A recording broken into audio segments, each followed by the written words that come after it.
Le Seigneur soit avec vous. Et avec votre esprit. Proclamation de la bonne nouvelle de Jésus-Christ selon Saint Jean. Gloire à toi, Seigneur. Jésus, après avoir passé 2 jours chez les Samaritains, partit pour la Galilée. Lui-même avait attesté qu'un prophète n'est pas honoré dans son propre pays. Il arriva donc en Galilée. Les Galiléens lui firent bon accueil, car ils avaient vu tout ce qu'il avait fait à Jérusalem pendant la fête de la Pâque, puisqu'ils étaient allés eux aussi à cette fête. Ainsi, donc Jésus revint à Cana en Galilée, où il avait changé l'eau en vin. Or, il y avait un fonctionnaire royal dont le fils était malade à Capharnaüm.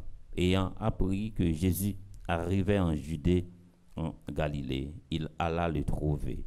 Il lui demandait de descendre à Capharnaüm pour guérir son fils qui était mourant. Jésus lui dit: vous n'en pourrez donc pas croire à moins d'avoir vu des signes et des prodiges. Le fonctionnaire royal lui dit: Seigneur, descends avant que mon enfant ne meure. Jésus lui répond: va, ton fils est vivant. L'homme crut à la parole que Jésus lui avait dite et il partit. Pendant qu'il descendait, ses serviteurs arrivèrent à sa rencontre et lui dirent que son enfant était vivant. Il voulut savoir à quelle heure il s'était trouvé mieux. Il lui dit: c'est hier au début de l'après-midi que la fièvre l'a quitté. Le père se rendit compte que c'était justement l'heure où Jésus lui avait dit: ton fils est vivant.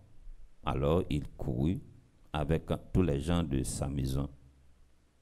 Tel est le second signe que Jésus accomplit lorsqu'il revint de Judée en Galilée.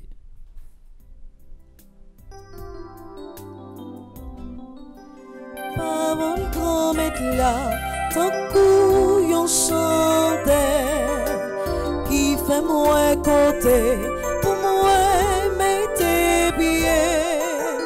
Parole grand-mère là, c'est en belle lumière, va éclairer tout temps, c'est la vie mouée. Saint-Esprit, je viens